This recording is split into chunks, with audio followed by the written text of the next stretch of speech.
Thank you for that wonderful singing. Ug mayong hapon na sab sa tanan. Then open with me in the book of Lamentations. Lamentations chapter 3.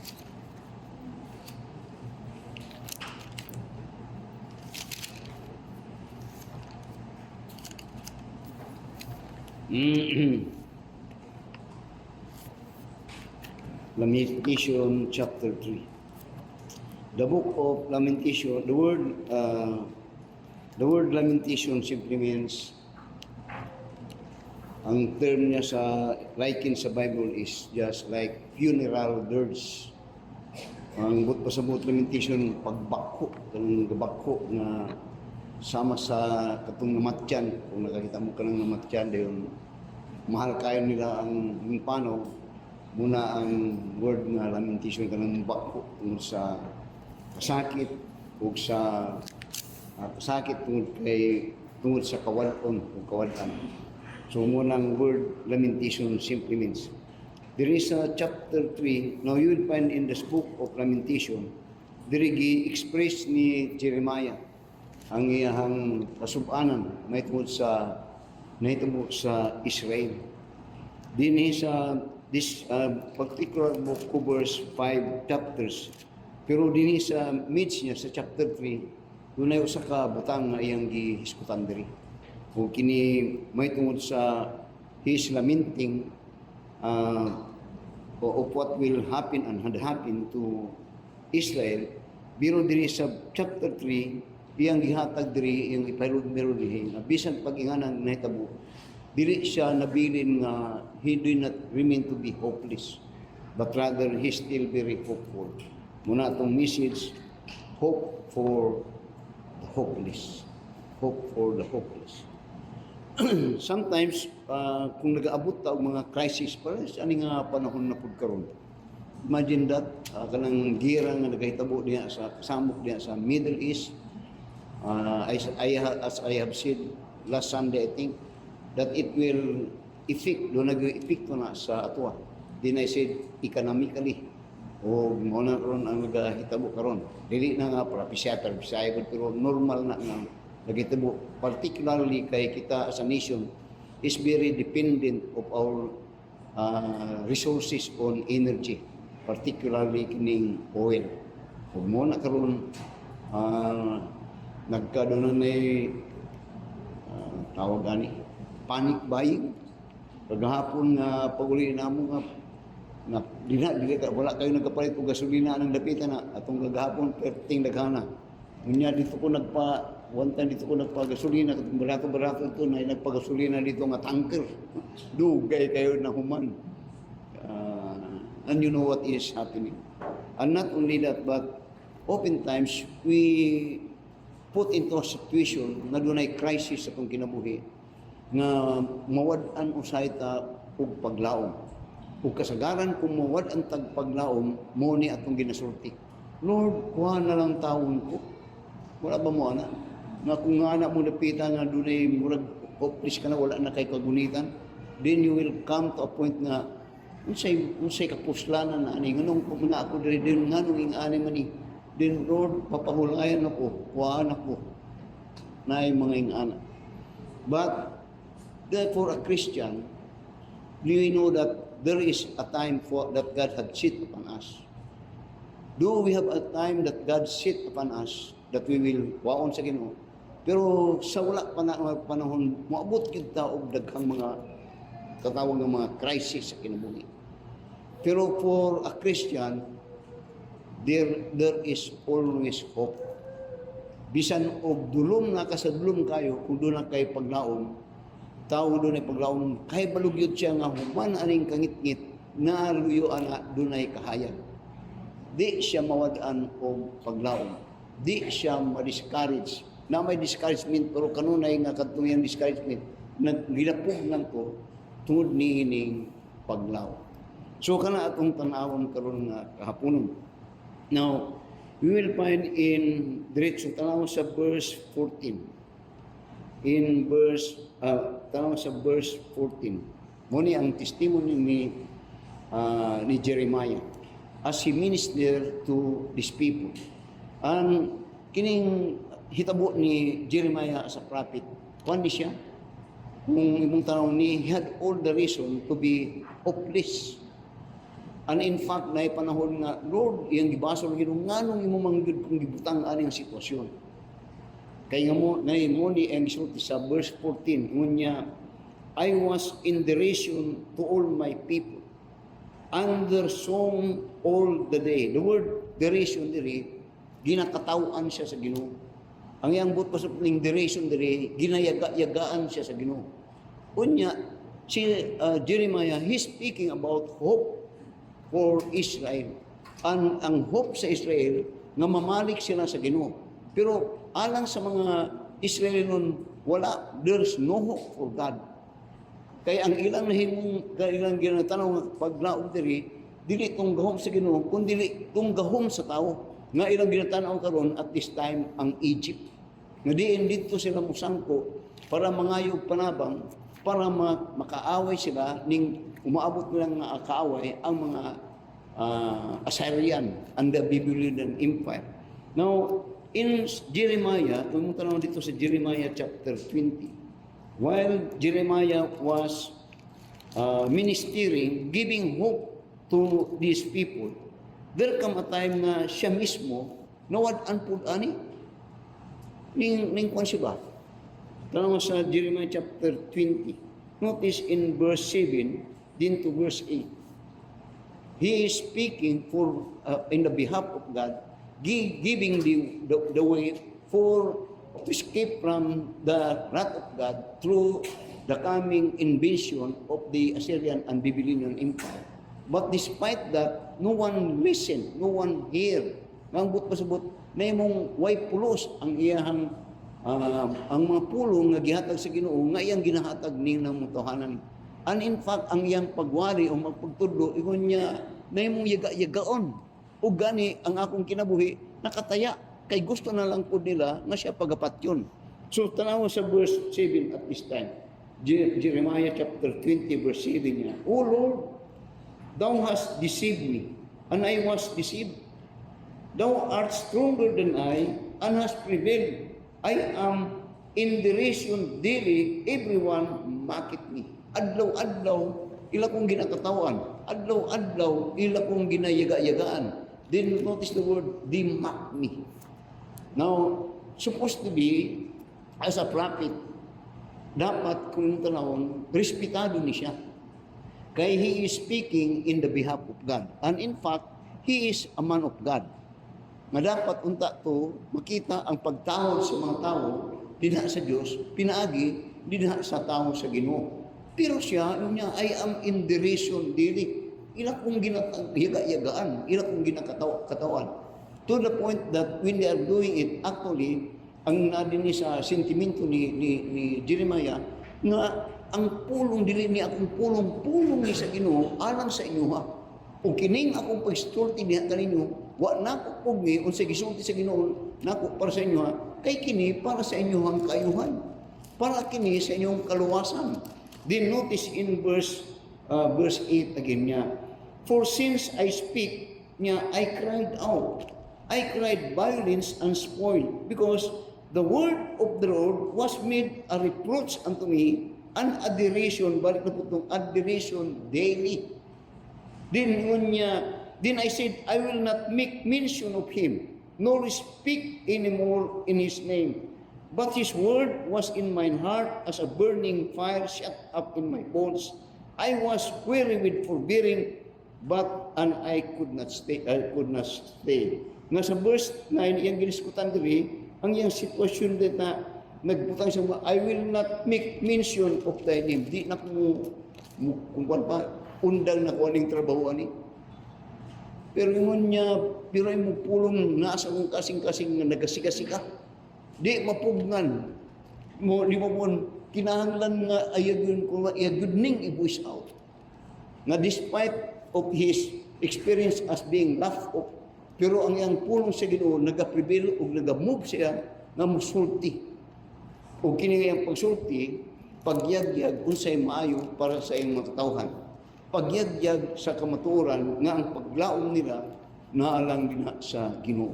Now, in Lamentation chapter 3, verse 14, diri ang isulti, I was in derision to all my people.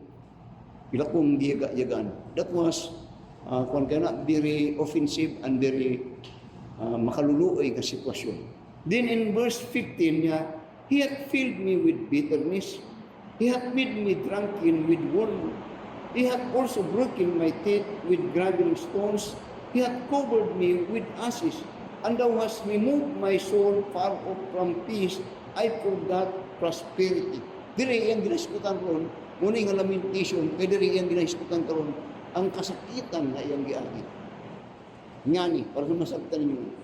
Jeremiah, at the beginning, siyang pagkabata, actually, he had not desired for this. Pero, wa pa siya na tao, God had already programmed him para ni nga bulaton, to be the spokesman or a prophet of God.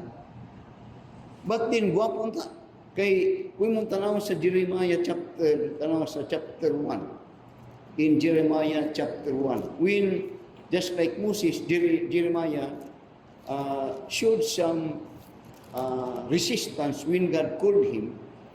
Muni ang when God called him. Pero ang Ginoo naghatag siya upod. Tanong sa Jeremiah chapter 1 and in verse 7 to verse 8. Jeremiah chapter 1 verse 7 to verse 8 niya, But the Lord said unto me,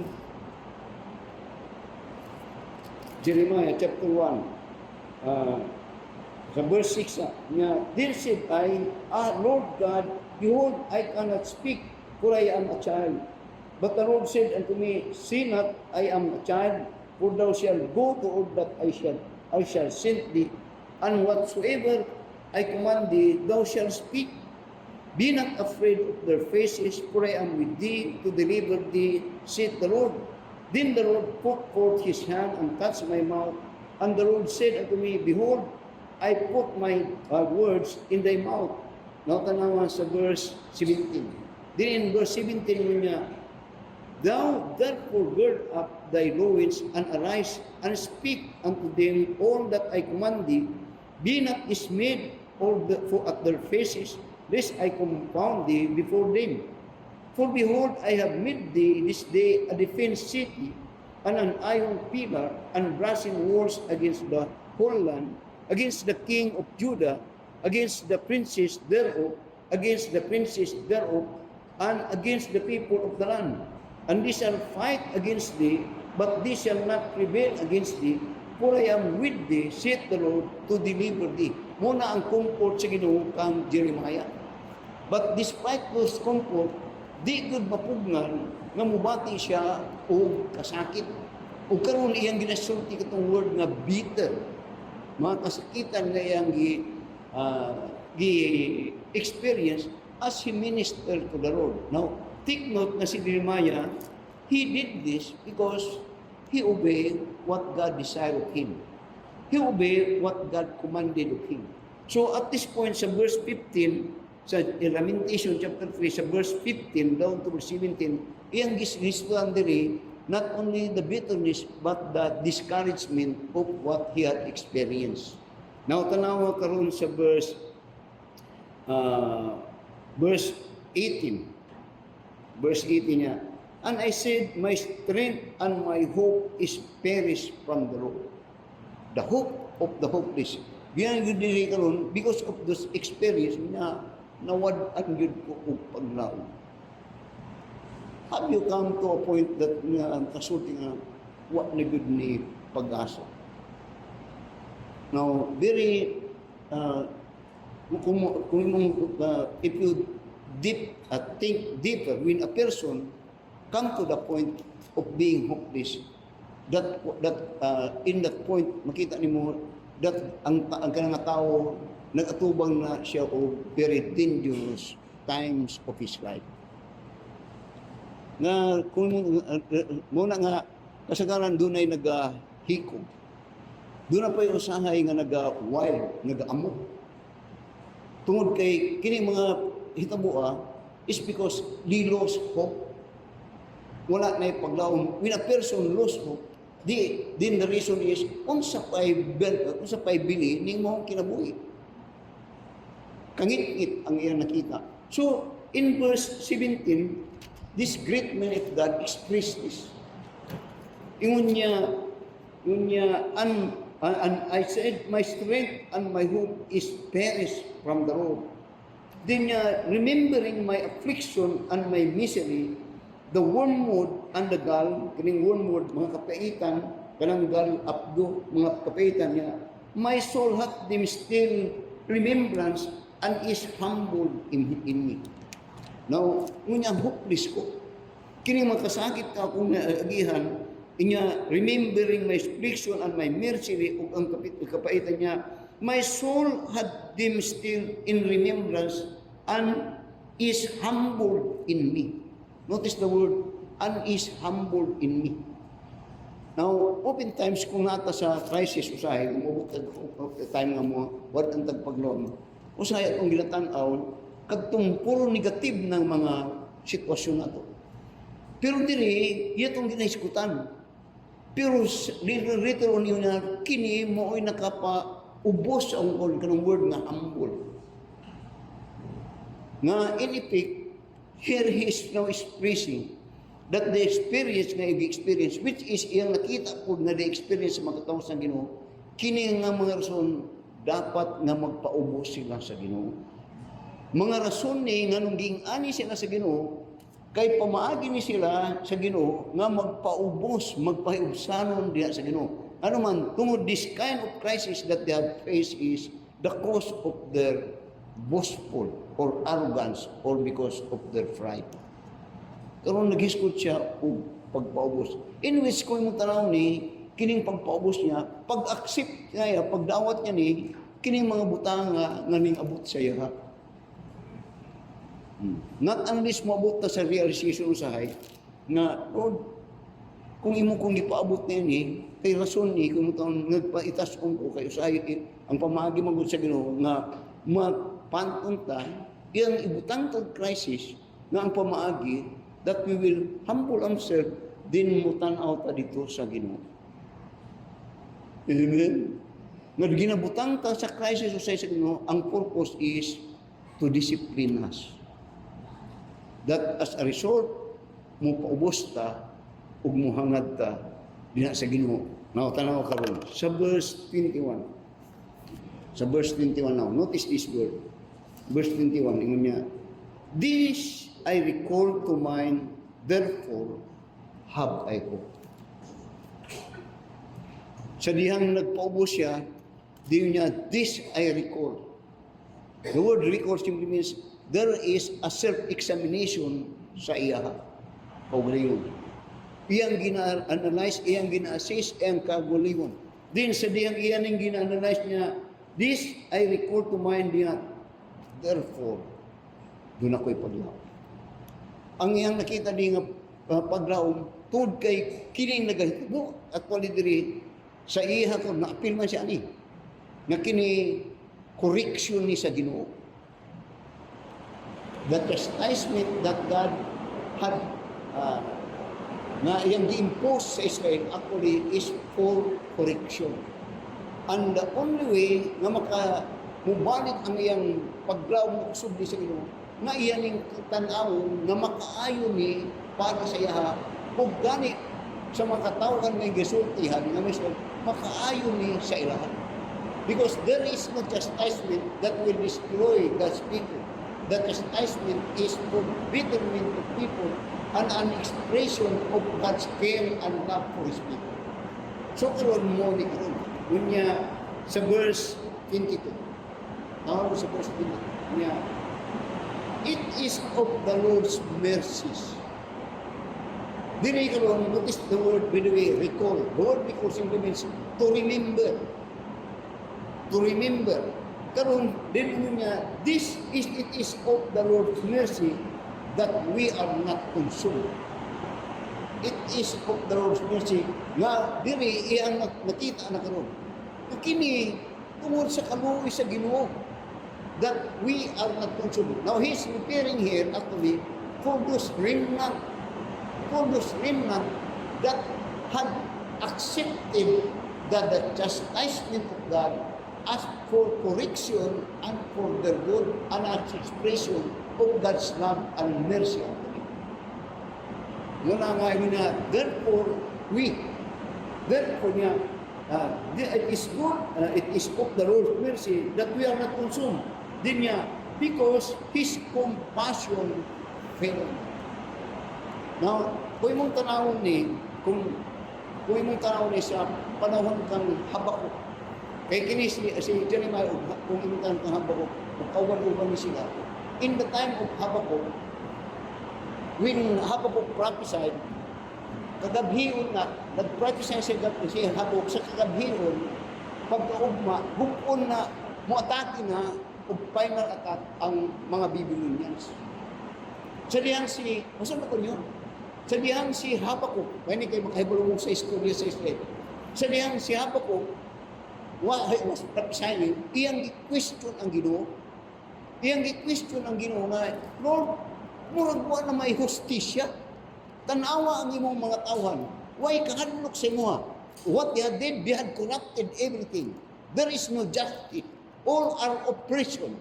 Ang iyang gisulti sa Bautunon, iyang ginamahay ang mga Israel. Kay as a result, why respeto ang Ginoo? O why respeto ang mga tao din sa Ginoo? So ang gusto ni Habakuk karon hustisya. Ang gusto sa Ginoo karon nga ang Ginoo iyang iyang ipanis ang mga Israel. Dining tubag ang Ginoo niya, Habakuk, walay butang nga wa ko kahibalo.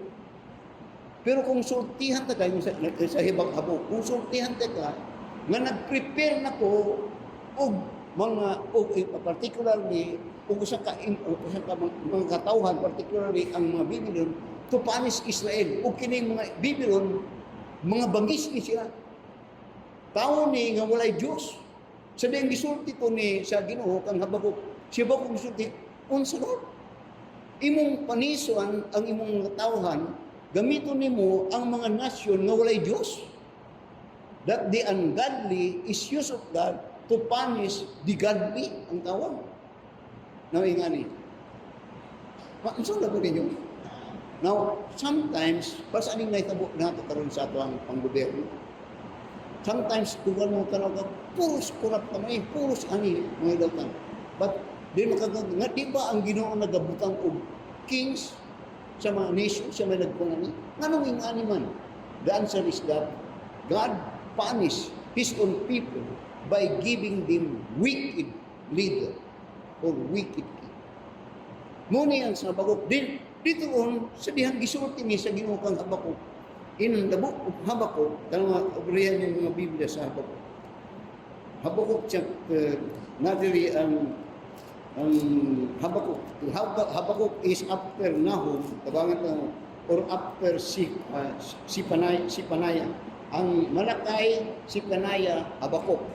Now, notice in Habakuk chapter 3. In Habakuk chapter 3, and in verse 17, verse 16, mo ni ang naitabo. Di manggid mapugnan, mo latusyon na sa Ginoo ang Israel. Diri ang paglatos din, si Habakuk na nahibalo ni ini, mo ni ang isulti.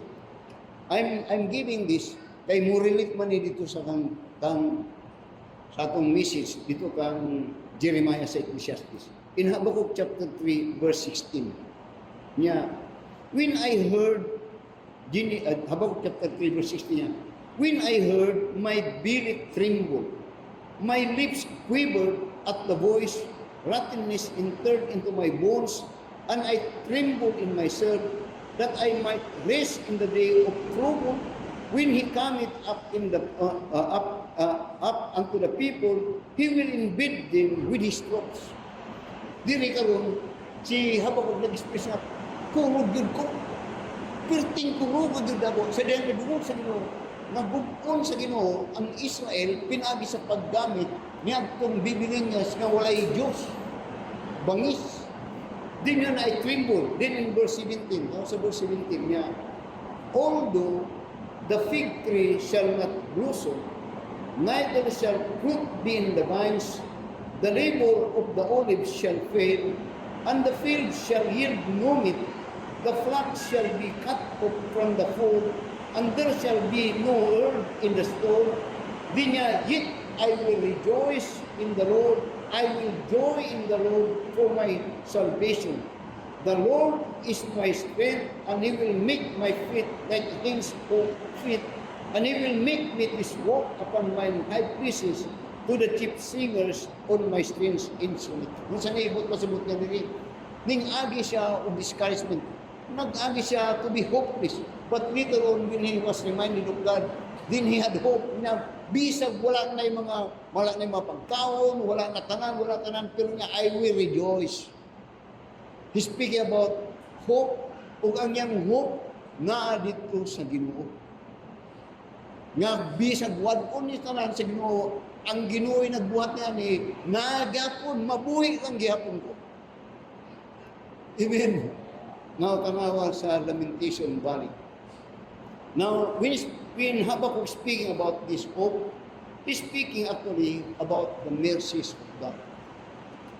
Nga ang mercy, ang kaluoy sa Ginoo, di na mawala dinha sa iyang mga katawhan. It's just like no more condemnation. The mercy of God, di good na mawa para din sa iyong makatauhan. So that kung ang tao ka sa Ginoo, ang anak ka sa Ginoo, di good ni mawa, bisag mag-unsa ka kung unsaon nga ning kalibutan. Now, tanawa, sa Lamentation, chapter 3. Dingon niya, it is of the Lord's mercies that we are not consumed because His compassion fail not. Psalms chapter 136. Tanaw sa Psalms 136. We speak about these mercies. The mercies of God is here described as an everlasting. Tanaw sa Psalms 136. And in verse 1 to verse 26. Kasi nakabasa sa inyo aning nakaabot aning passage. Kung sa inyo na-notice sa Psalms 126. Ang Psalms 126, for those 26 verses, it always ends, the mercy of the Lord endureth forever. The mercies of the Lord endureth forever. Tanawa, basa. Psalms 136. Kunya, O give thanks unto the Lord, for He is good, for His mercy endureth forever. O give thanks unto God, unto the God of gods, for His mercy endureth forever. O give thanks to the Lord of lords, for His mercies endureth forever. To Him be alone doeth great wonders, for His mercies endureth forever. Kung imong basa nga 26 verses, always ended, for His mercies endureth forever, for His mercies endureth forever. Kini kang David, pero dito kang sa expression ni Jeremiah, which he had experienced the bitterness of being deration every day, ngunit it is for the Lord's mercy na nagpadayon ko o nagapadayon ko. Nakatanaw, balik sa Ecclesiastes. Ecclesiastes. Notice now, sa verse 23. Tawa sa verse 23, it is of the Lord's mercies that that we are not consumed because His compassion fail not. They are new every morning. Great ang kanta, great is thy faithfulness. Now, kung karon nga panahon, kung muadto ta forward, kanat ko ingatong na itabo sa Israel. Ning agi gyud kagubot, gira na pulpog gyud ang Israel. Karon palayon ta muadto ta sa unahan karon. Nag-aatubang tao o crisis. Either you like it or not. Nag-aatubang ito. Di ko ni mapugnan. Because this is God's program.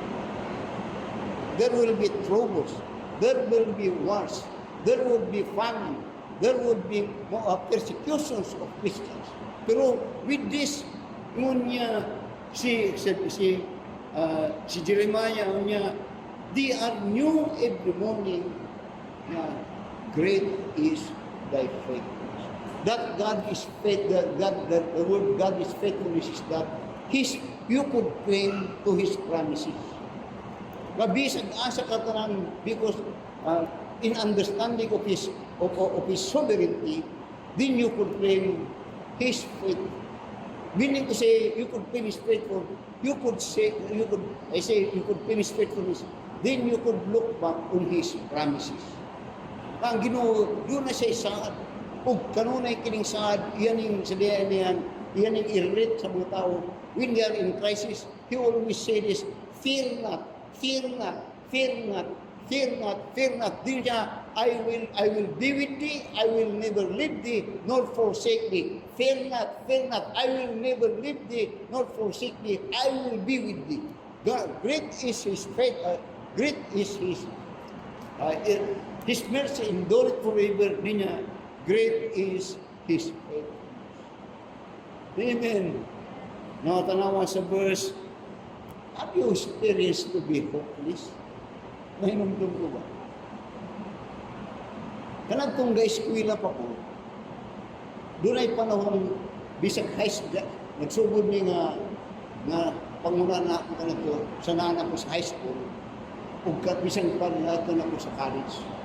Ngayon ako, naman, mag-eskwela ka, wala na'y panahon, taas na ang lubi.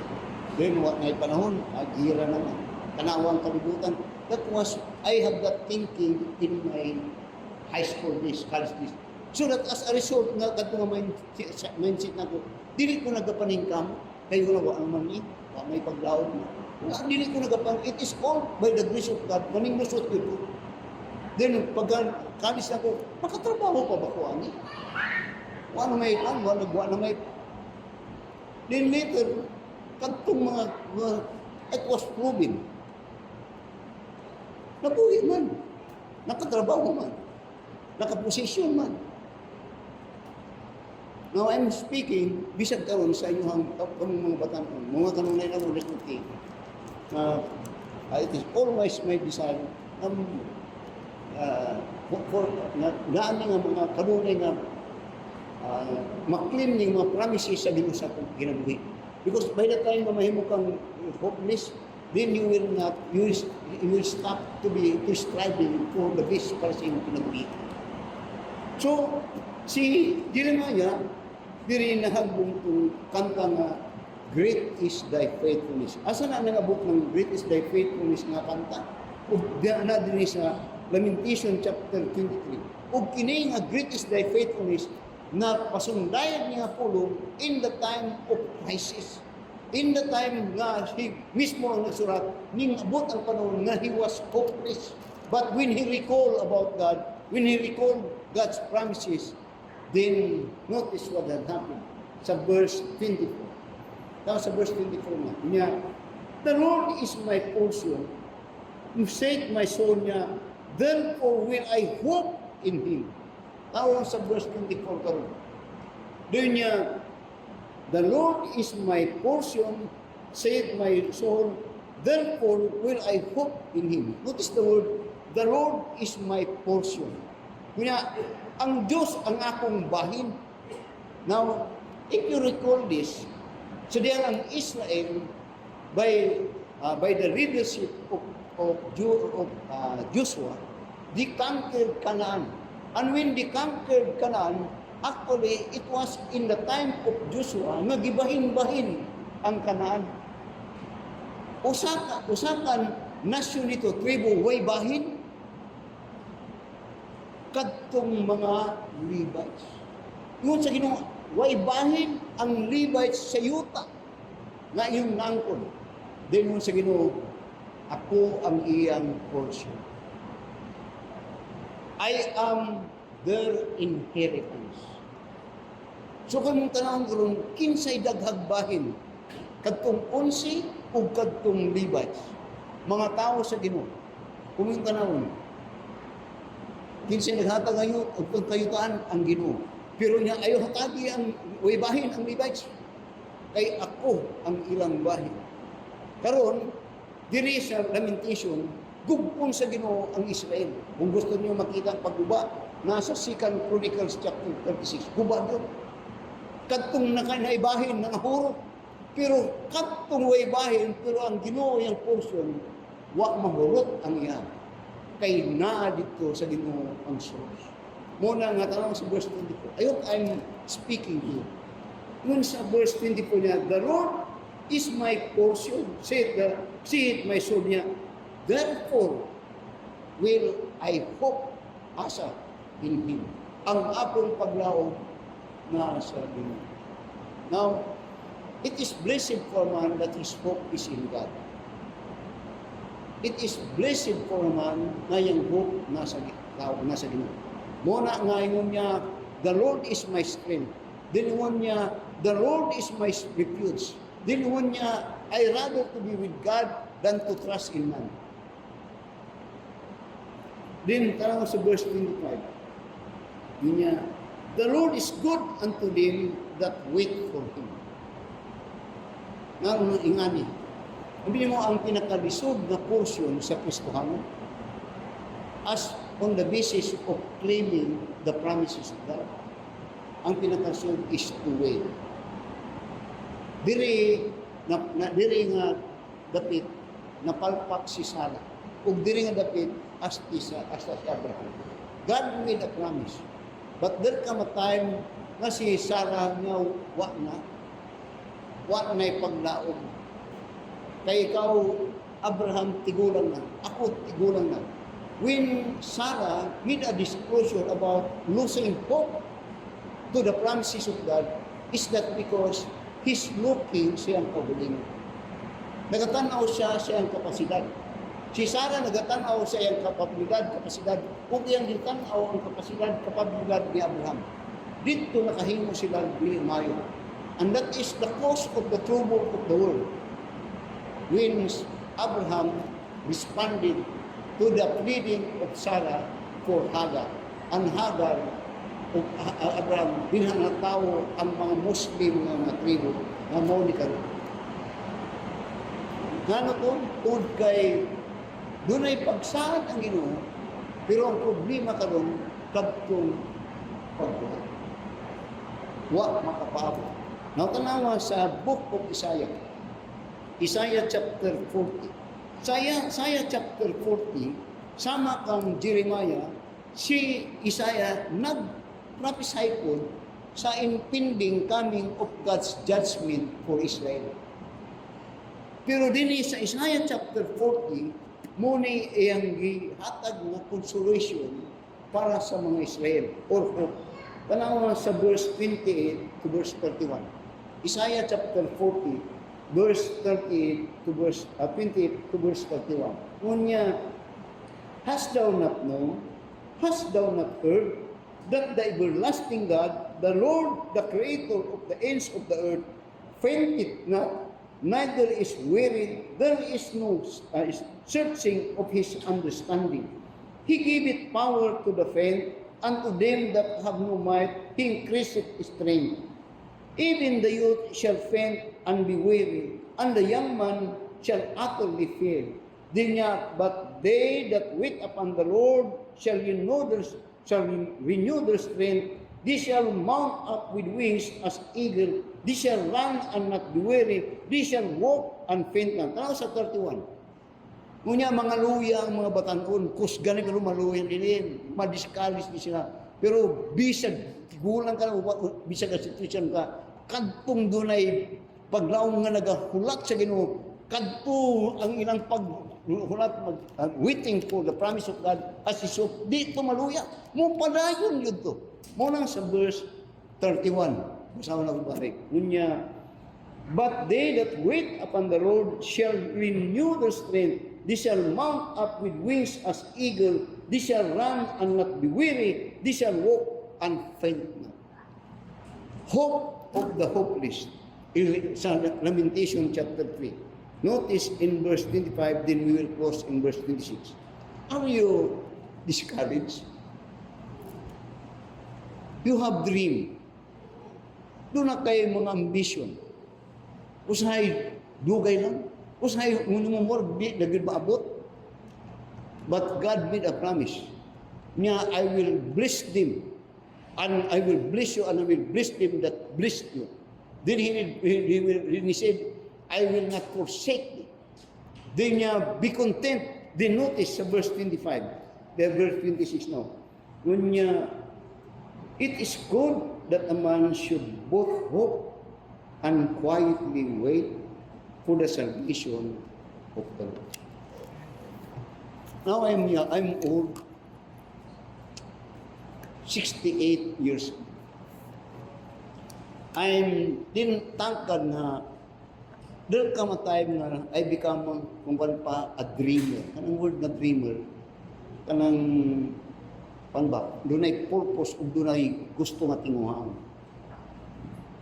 Ulit nga ni, when I started, after nga nag-graduate ko Bible school, when I started the ministry, there was one time na napamang ko diha sa, di ko kalimot, napamang ko diha sa Huluhan. Nagrenta og balay. Nagrenta og balay, diyon akong, kung matulog ko, doon ni Santo Bernis, na tree house dito. Dito ko sa tree house. Wa ko tulog dito sa balay. Katong balay nga grintahan, kung Sabado Domingo, na tao kay naman may ang mga bago pang mga bimbro ng simbahan dito. Dito ko sa tree house. Dito sa tree house, at bang atong tree house, ang Iglesia ni Cristo. Kanang diha, Iglesia ni Cristo. There was a time that I said, Lord, di ko mo dawat, I don't receive any less. Di ko mo dawat o gagmay sa imo. Kay anak man ko nimo, I said that. Pero mo ang akong to. Di ko mo consider magamay lang akong portion sa kalibutan ng imong gihata. Di ko mo consider, kay ikaw butanan. Dino ka nang tanaw. Di baya nila dili na mo ilang Diyos. Nga akong Diyos. Then I compare them. But the point is, I don't want to settle for this. Then, by God's mercy, ang sibot lang mong pasabot, nga naman ko. Naidag kang mga wanosahe, okay na ko ani. Okay na ko ani. Ngambot pasabot, kung pinakaan ang dagan, di nakagusto nga mo subida gamit. Gusto mo lang dagan. Diyon, ang danger kung yan mong dagan, kasagaran yun mo paubos mo. Pero diferensya itong dunay ko. Kaya gadagan to diyan na, pero dunay paningkamot nga mo anak din siya.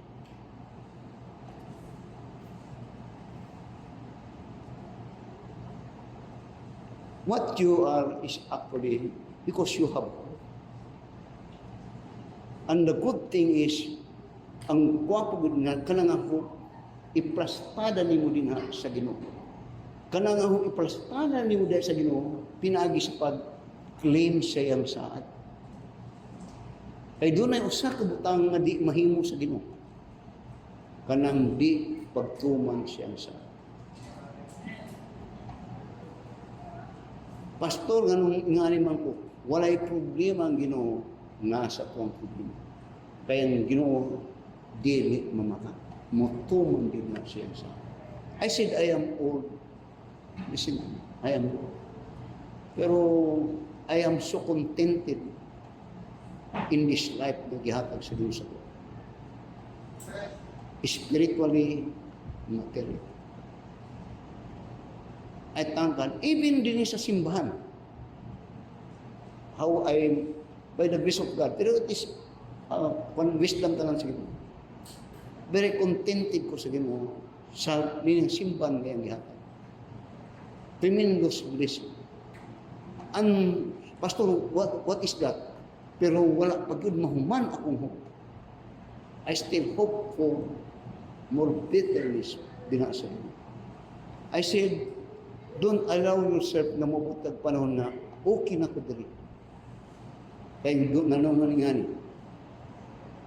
Ikaw, bang, ikaw bang. Nung nilo taas-taas ka na. Kung ingana ka, okay na ko dali mo, dagkang mo labaw unya sa mo nga naulay sa mo. Maghangad ka na lang na. Naunahan man. Why? Ning abot ka sa level na gusto na ka dito ng katanya. Wala na ka gusto nga mo sa katanya. Inganak po bisan sa itong pag-alagad sa inyo. Everything that stops to grow starts to die. Everything that stops to grow starts to die. Ito sulsta nga. Hope for the hopeless. Our dear Heavenly Father, Lord, salamat sa anindot na mga panambagon o mensahe diyan sa mungkul. Jeremiah was put into a very, very severe challenge siyang kinabuhi. He speak and people laugh at him. Every time that speak, they mock him. But yet he's speaking about hope. He's speaking about the only way that God could work on them. And that is to trust God, to put their hope in God. Israel at the time is looking for the word. He's putting their hope for the word, and that hope is in Egypt, thinking Egypt could help them. Then God said, Egypt is a frail thing. Maguba ang Egypt.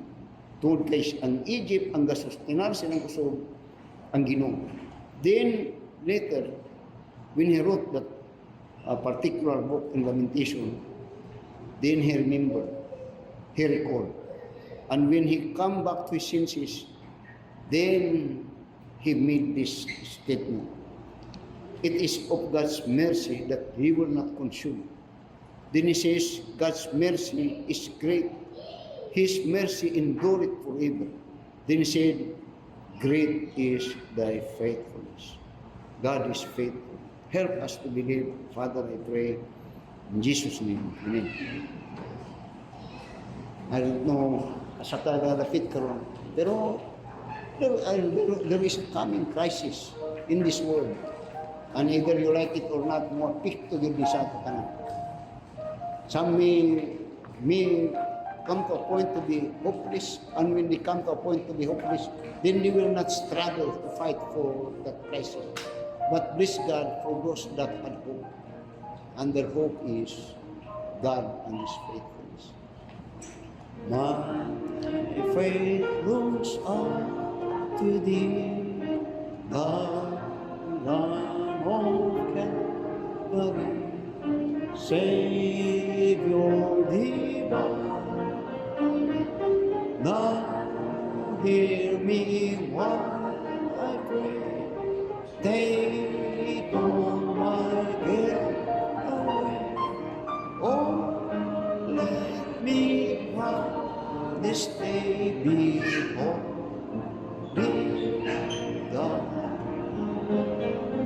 Why thy rich grace impart strength to my fainting heart, my sin inspire. As thou wast died for me, oh, may my love to Thee pure, unchanged be a living fire. Thy love's darkness my thread, and grapes are red, misread. Be thou my God, with darkness fled today. What sorrows tears away, don't let me ever stray from Thee.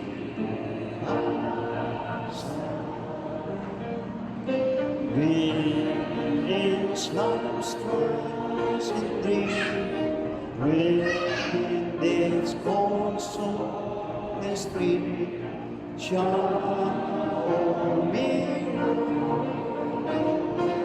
blessed Lord, dear love, fear on this suffering.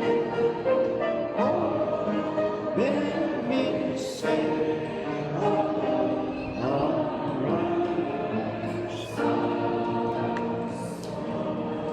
Kaya thank you for your attention. After sa ato prayer, the young people will have their fellowship. Young people's fellowship.